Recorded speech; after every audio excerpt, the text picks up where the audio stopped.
And coming up on Market Shares, a new future for the Shoppingtown Mall. I'll have all the details coming up. And President Donald Trump just signed a wildly anticipated order on TikTok. What's included in this deal? And markets closed in the green despite heading into October amid AI skepticism. Hold on to your wallets because Market Share starts right now.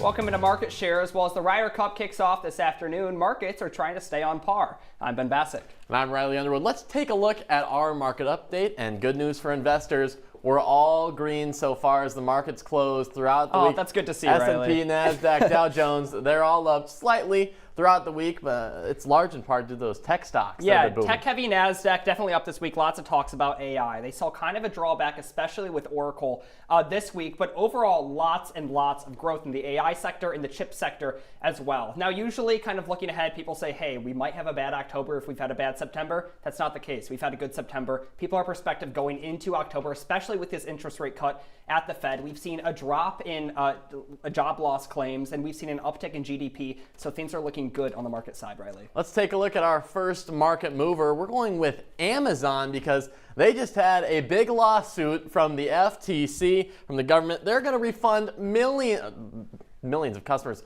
billions of dollars, $2.5 billion they're returning to Amazon Prime customers because they say they were using tactics to make you subscribe and make it hard not to subscribe, deceptive tactics to sign customers up that were difficult to cancel. So the FTC said, no, we're protecting the consumers and you got to give some money back to them, but you're not going to get a big check. The maximum anyone can get is $51. You're breaking my heart, Riley. I know, $51, that's it? But you're eligible if you were a Prime customer from 2019 to this year, so you'll have to file a claim. You know, I'll have to see. Yeah. I'm an avid Amazon user, so I was hoping for a little bit more there. But 51. Hey, a check is a check is a check is a check. Bag's a bag. Well, let's move on here to Micron. Lots of talks about chips in the news, especially here in Central New York with Micron.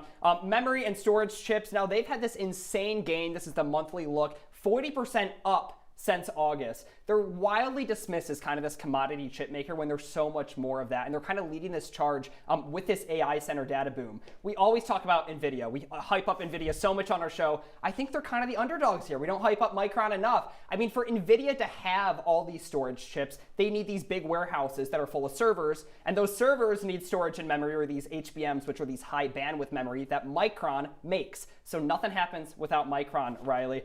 They kind of had a small falter this week, just with kind of talks about concerns with circulatory relationships in the AI industry. So kind of venture capitalists, when they're having investment in AI and chips, and that's driving media growth, and then these kind of investors are overshooting their expectations. Now they're having to meet those expectations. But in this case here, they're doing great, and they're really leading that AI surge. How about our third market mover, Kenvue? If you've been watching the news, you know about Kenvue. They're the maker of Tylenol, and Donald Trump and RFK Jr. saying this could be a link from Tylenol to autism if taken during pregnancy. So there has been a drop-off. Investors kind of shocked. They don't know what to do. Should I sell? Should I keep? It's been a drop-off. Yeah, and this isn't the first time investors have questioned their choices with Kenvue. I mean, the Trump study that's being cited is kind of a reinterpretation of a study that came out of Harvard and Mount Sinai University that showed some links with Tylenol and autism. That was thrown out in a litigation with Kenvue back in 2023. Now, the concern with Kenvue is that, hey, is this study, if more studies come out, more scientific information following this announcement, are there going to be more litigations? If they have to enter that litigatory period, they're going to be spending a lot of money on that. And Tylenol is only 10% of their total portfolio for Kenvue. So they're going to have to make this big decision, Riley, of do we sell off Tylenol or do we keep it? I mean, Kenvue's been on this downward spiral ever since 2023 when they separated and they bought Tylenol from Johnson & Johnson. And so now it's just up in the air. A lot of investors saying now it's the time to buy, especially if Kenvue's looking at selling off that product. Well, and whether or not more studies come out and it is actually scientifically linked to it, it's still a bad public image. You don't want this look if you're Kenvue and you see that your Tylenol product is being slandered by the President of the United States. That's not going to bode well for you at any point. It doesn't matter. And they're not targeting pregnant women when they say like this product is based for certain consumers. Acetaminophen is the only approved drug for pregnant women facing pain if needed. But the thing is, even if pregnant women aren't buying Tylenol, consumers are seeing, hey, is this going to have back effects on my personal health? And if they stop going and buying 10% of Kenvue's portfolio, they're going to be in a lot of trouble. And when we come back, we are going to be talking about the Shoppingtown Mall redevelopment, perhaps coming to Syracuse. You don't want to miss it.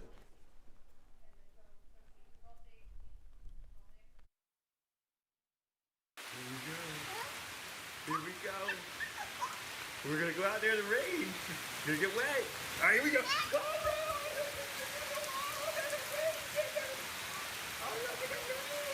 Okay, quick.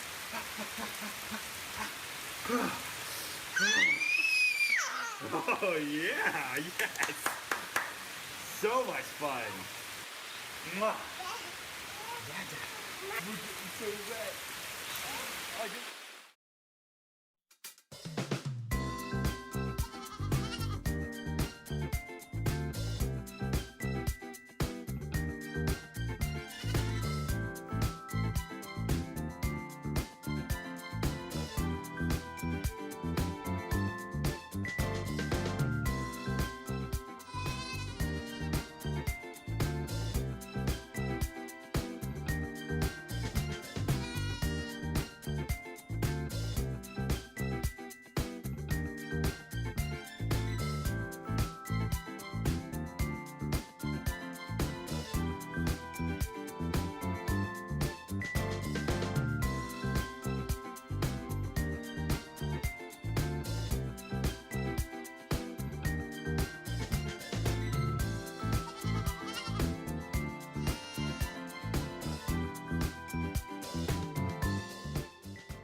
Well, Riley, we talked about a little bit with Tylenol and litigation. And speaking of litigation, a decision by the New York's highest court might be clearing the way for redevelopment of the vacant Shoppingtown Mall. But what that redevelopment will look like remains to be seen. Our market shares analyst Roman Verna is on the scene in DeWitt to map out the next steps in this process. What do you got, Roman?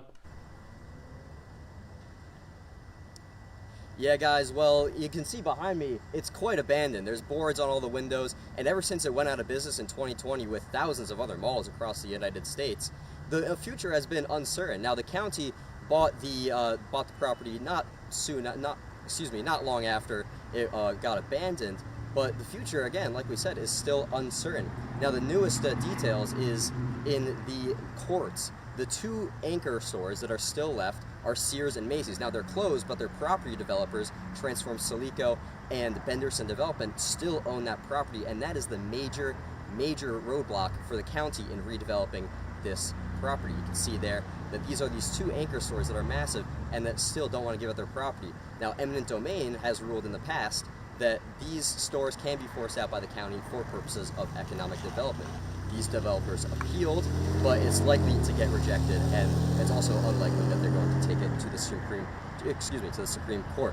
But now, what is next for the Shoppingtown Mall property? Well, there's two main solutions in sight. The first is a project called District East. This is a community of mixed-use residential zoning, medical offices, movie theaters even, and it would take place on the entirety of the property back there.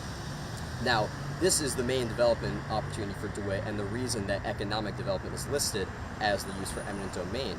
However, as we see Micron come into Syracuse, that's also a future for this property. County Executive Brian McMahon says that half and half could be a future solution as well.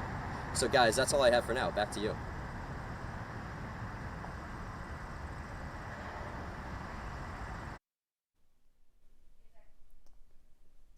Thank you so much. Well, a government shutdown is looming just 4 days out.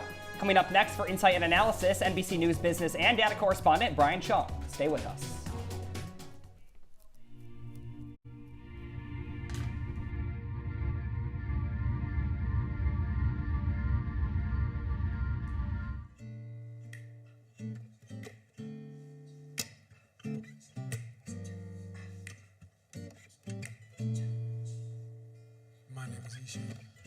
Hi, my name is Sadie Miller. My name is Luke Brady. I go by St. Luke.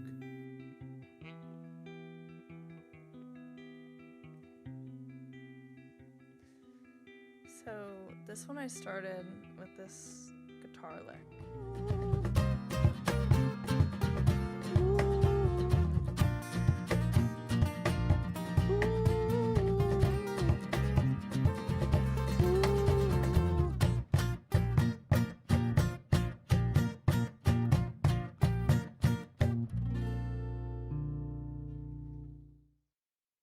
Las enfermedades mentales no siempre son visibles. D-E-P-R-E. No se miden sobre una báscula.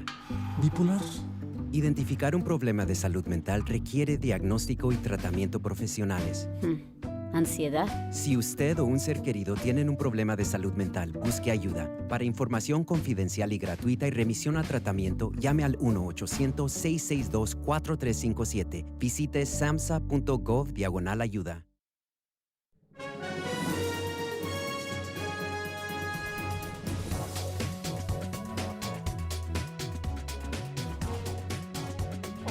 NBC data and business correspondent and Citrus TV alum, Brian Chung. Brian, it's great to have you. Hey, Ben, what's up? It's great to be back on Citrus TV. Yeah, for sure. So I want to start off here because you're a Fed guy. You started at the Fed. You spent some time there. You always hear that the Fed is kind of the bank's bank, but I want to ask how this decision at the Fed to cut rates is going to affect us. I mean, student loans, credit cards, mortgage rates, maybe not now, but in the near future? Yeah, well, I mean, if I could kind of put my Fed hat back on, because as you mentioned, my first job was as an analyst over there. They're really the stewards of this economy. They want the unemployment rate to remain low, and they also want to make sure that inflation doesn't get too high. So this is Welcome back to Market Shares. Well, today we're welcoming a special guest, NBC data and business correspondent and Citrus TV alum, Brian Chung. Brian, it's great to have you. Hey, Ben, what's up? It's great to be back on Citrus TV. Yeah, for sure. So I want to start off here because you're a Fed guy. You started at the Fed. You spent some time there. You always hear that the Fed is kind of the bank's bank, but I want to ask how this decision at the Fed to cut rates is going to affect us. I mean, student loans, credit cards, mortgage rates, maybe not now, but in the near future? Yeah, well, I mean, if I could kind of put my Fed hat back on, because as you mentioned, my first job was as an analyst over there. They're really the stewards of this economy. They want the unemployment rate to remain low, and they also want to make sure that inflation doesn't get too high. So this is kind of the balancing act that they do. And when we talk about the current economic moment that we're in this really strange position where inflation is going up. The last 3 months or so of data, when you take a look at the consumer price index, has showed the rate of inflation rising. In part, not entirely, but due in part to the tariffs from this administration, which have kind of begun to bite into the data. But we've also seen, as inflation's rising, the overall jobs picture has kind of deteriorated. So as we know, there was like a pace of over 100,000 job gains per month at the beginning of this year. But since the summer, that's really slowed down. And in fact, the numbers from the Bureau of Labor Statistics show that in June, we actually saw a contraction in the amount of jobs added in a given month. We actually lost jobs. And so for that reason, the Fed might look at the contraction in the jobs market and say, whoa, we really got to lower interest rates here. But when they look at the inflation picture, what happens when you lower interest rates? It actually risks making inflation worse. I want to give some context here because all this is happening with the September 30th deadline for this government shutdown and funding continuing resolution. We saw one of these happen in 2018. What things are going to be different this time around, especially with changes at the Fed? But what can people expect if the government does shut down after this deadline? Well, look, I mean, the government shutdown is something that happens, it feels like every 6 to 8 months these days. And I think that's a reason why you have markets that are kind of numb to the whole headline. Markets have been crushing all-time highs seemingly on a repeatedly basis. And that is coming, as you mentioned, not just despite those tariff headlines, but as this government shutdown is looming and very real. I mean, we are about a week and a half away from the U.S. government shutting down. You've seen a lot of volatility in the bond markets, and I think that that is going to be the bigger story because the equities market seems to have gotten some sort of numbing injection where it seems like they're optimistic about being able to avoid the worst outcomes on tariffs. And they also seem to be betting that we won't have a shutdown. I want to ask, because I know in the economic world, typically they're not betting folk, but if you had to put odds on this government shutdown from what we're seeing coming out of the Fed and the executive branch, what would you say those odds are? Well, I'm not a betting man, so I don't, and I also don't have a crystal ball, so I don't know. But I mean, again, historically, we have seen government shutdowns avoided at the final minute. I mean, this is kind of a interesting situation. I mean, we recall the last government shutdown was narrowly avoided because Chuck Schumer, Democratic minority leader, kind of came in to throw the GOP a bone. Is that going to happen again, given that he faced so much political backlash? I mean, I'm not a Capitol Hill reporter, but you would imagine that would be a little harder.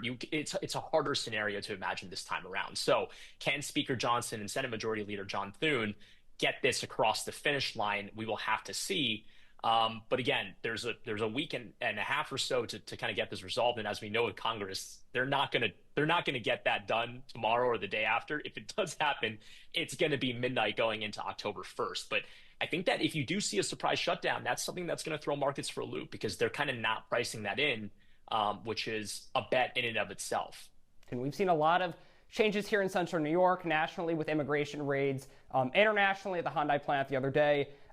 Are these having a physical manifestation in the labor market, in the jobs market for these companies? Do you think they're going to run into issues in the future with employment when it comes to immigration? Well, we have not seen that yet. First off, it's just simply too early to say so. When you talk about the Hyundai plant raid in Georgia, that was only a few weeks ago. But yes, that is having massive ripple effects across the business community. I mean, I'll tell you, Ben, that I talked to a number of CEOs in my day job, and I've been hearing that companies are looking at what happened in Hyundai, where ICE came in and just rounded up hundreds of South Korean workers and sent them home, essentially. And if you are a foreign company that wants to genuinely build in the United States, and you're a foreign company that would need to bring over some of your people to stand up the plant and just make sure that everything looks up to standard for your company code, you're worried about that. And you might be thinking twice even about making those investments. Can these Mag 7 companies, fill these jobs with American workers if these visas aren't available? Do you think they're going to balance this out and say, hey, it's cheaper for us to pay the fee or it's cheaper for us to find new labor? Yeah, well, and that's a really important point that you bring up here, because the Trump administration's kind of rationale for this fee is to try to incentivize companies to hire domestically. Companies are going to face that exact equation here, which is, okay, if it is the case that we're going to have to pay $100,000 to bring over talent, should we just pay that because we can't find it here? Or should we try to recruit local U.S. talent? And I think a lot of these companies will tell you, look, if we could have hired a local U.S. talent, we would have done so. The reason why we are doing the H-1B is because we cannot find them. But I want to point out one important thing, which is that the Trump administration has framed the use, really abuse is how they described it, of the H-1B visa system as a way for companies to pay foreigners less money than they could if they hired someone American with the same exact skills. But the H-1B system actually requires companies to report to the U.S. government that they are paying the same wages to international talent as they are domestically.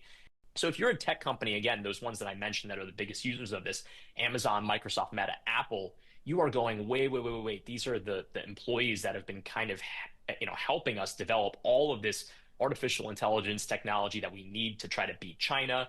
This could rejigger the whole space race on artificial intelligence, given that we're talking about not just these massive companies that are really betting on AI and American AI, but they're also some of the biggest weighted cap stocks in the stock market. So we're talking about the kind of big stock market at large here. But nonetheless, immigration is such a big story when it comes to the overall economy and both inflation and the jobs market that it absolutely could have ripple effects. So that's something that I'll be watching. I'm sure you will too. Yeah, definitely watching closely this next week here. So, well, thank you so much for joining us, Brian. It was great having you. Great to have you too, man. Awesome. Well, market shares will be back after this quick break. Well, we're still here, and great insight from Brian. Happening today, the New York State has begun mailing out its first ever inflation refund checks to 8.2 million New York households. The checks are supposed to return a portion of the increased sales tax revenue the state collected as inflation drove up the cost of goods. To receive a check, you must have filed a New York State resident income tax return for the 2023 year. Eligibility also depends on your specific income thresholds.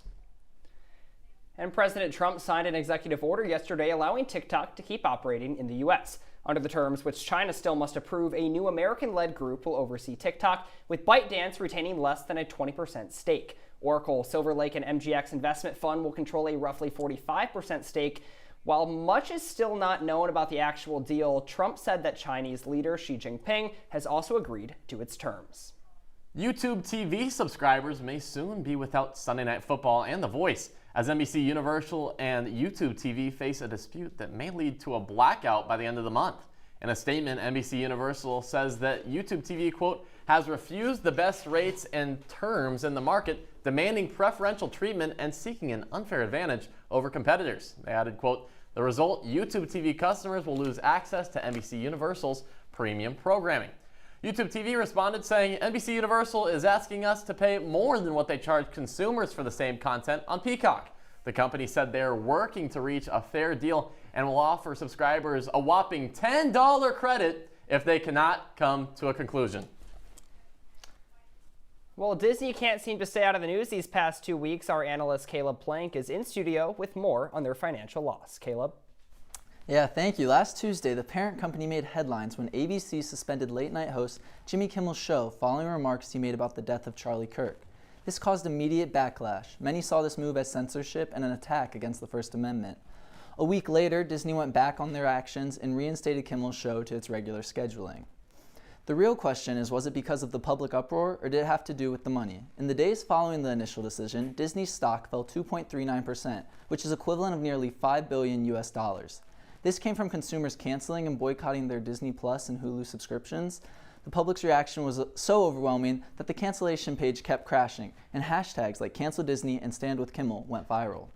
In the wake of all this, the company announced they'll be raising the prices for their streaming services starting October 21st.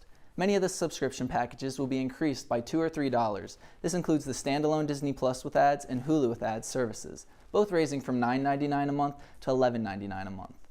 This is the third time Disney is raising its prices, both times before occurring in October of 2024 and 2023. Despite the recent mass cancellations and losses of money, the company reports that the fee hike has been planned for weeks and is unrelated to the Kimmel controversy. Here in Syracuse, the local ABC affiliate is owned by Nexstar Media Group, who said they would not air the return of Kimmel's show. Nexstar owns around 30 stations locally, and joined Sinclair with ABC affiliate refusing to air the show.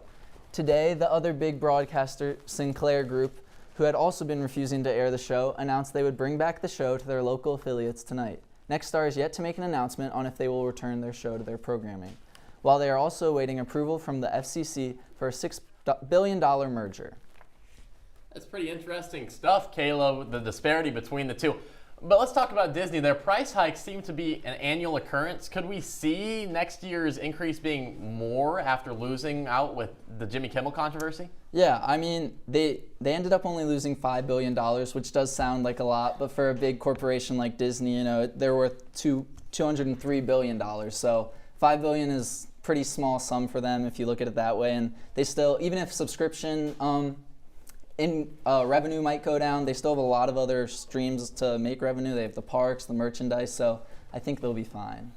Yeah, Caleb, I want to ask, because this whole controversy, the question has been free speech. We're hearing it on the news, we're hearing it in the headlines from officials, but in the business world, looking at these shows and late night in general, I mean, they're leaking money from what I'm seeing. Are you seeing the same thing with statistics when it comes to viewership, when it comes to prices, that these companies are saying, hey, maybe it's not a question of free speech? Yeah, I think definitely the money is playing a big role in it. The trend's kind of going down for these late night television shows, not as popular, not as many people staying up for them.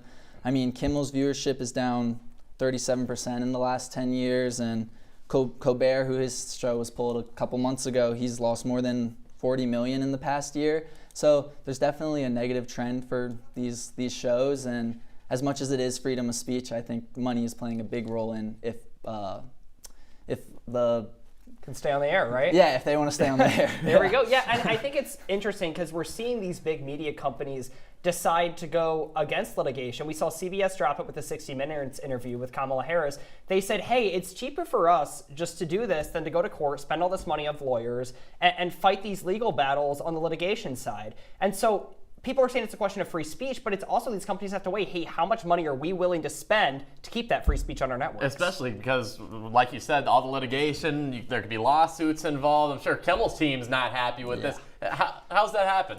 Yeah, I mean, I think they really have to weigh that money, and if it's losing more than they can make, there's no point in following through with it. You've got to kind of just bite the bullet. Yeah, and it's not a new thing. I mean, these, like you said with the Colbert viewership, this has been an ongoing trend for the past couple years.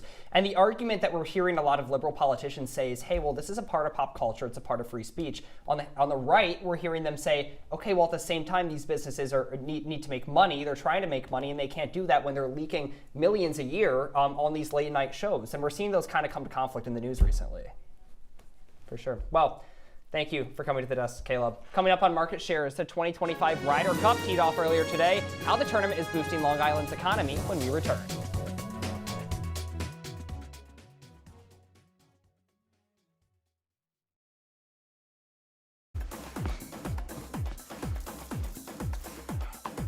To make yourself feel okay to drive, ZWX.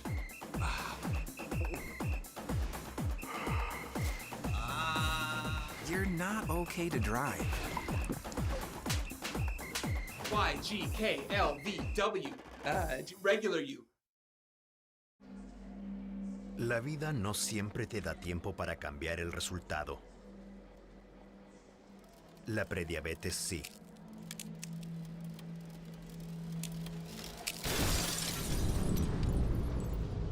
Uno de cada 3 adultos tiene prediabetes. Y tú podrías ser uno de ellos. Usualmente, la prediabetes no tiene síntomas. Así que es importante entender tu riesgo.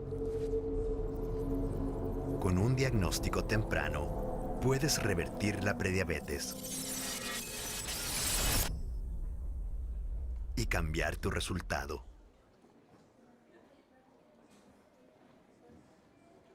Toma la evaluación de riesgo de 1 minuto hoy. Visita podriatenerprediabetes.org.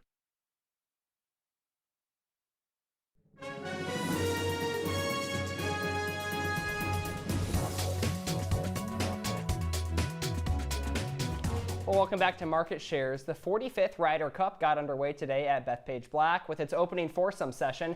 Now, beyond the amount of money the players themselves are making, Long Island is expected to have an estimated $160 million economic boost this weekend, Riley. Spending comes from ticket sales, hospitality, concessions, dining, and other entertainment. Some Long Island homeowners are even charging as much as $25,000 for just 5 nights. Fans are scrambling to get housing, hotel accommodations. On top of that, the media coverage is expected to deliver international exposure, a lot of eyes from Europe on this match that will boost tourism beyond this week.